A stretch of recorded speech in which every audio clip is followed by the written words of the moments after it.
Hello everyone! Welcome back to my channel. Discuss ko lang very quick ang mga ganap kaninang umaga. Backstory niyan ay ako po bilang PWD ay nakalista or nakasama sa listahan ng makakatanggap ng financial assistance, 'di ba? Yesterday, naka-receive na ako ng text na pinapapunta nga kami ngayong umaga, early in the morning, doon sa aming own barangay, briefing kung anong mangyayari.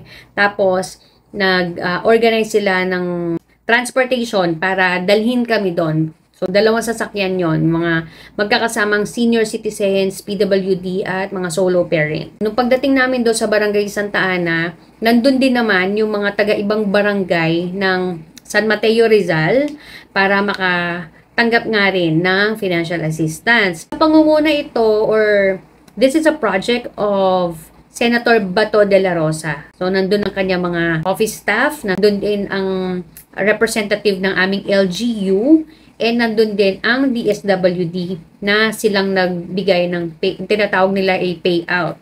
O, diba parang sumweldo lang. Hindi nyo pa alam, kapag kayo ay cancer patient, considered na rin kayong PWD. You're diagnosed with cancer, get your PWD ID, because malaking tulong po yan, especially if bumibili kayo ng gamot, bumibili kayo ng inyong health supplies. So, discount, yan.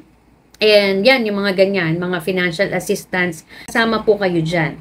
So, malaking tulong po ito. Actually, this year, kahit na ako ay may trabaho pa din, which is I'm very thankful for.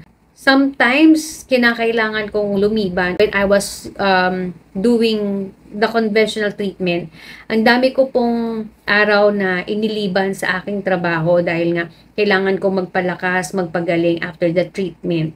And of course, syempre, kapag ganon, affected ang aming budget as a family, or syempre, if there are things na kailangan kong bilhin para sa sarili ko, para sa aking own health or treatment, malaking bagay din kapag nagkakaroon tayo ng blessing na ganito.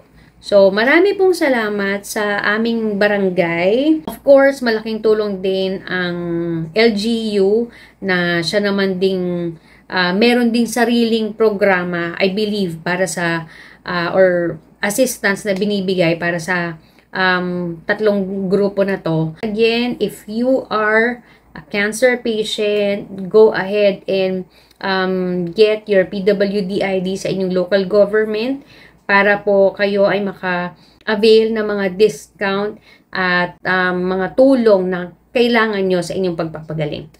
Thank you so much again for watching. I hope this video helps, at please give this a like kung nakatulong to sa inyo.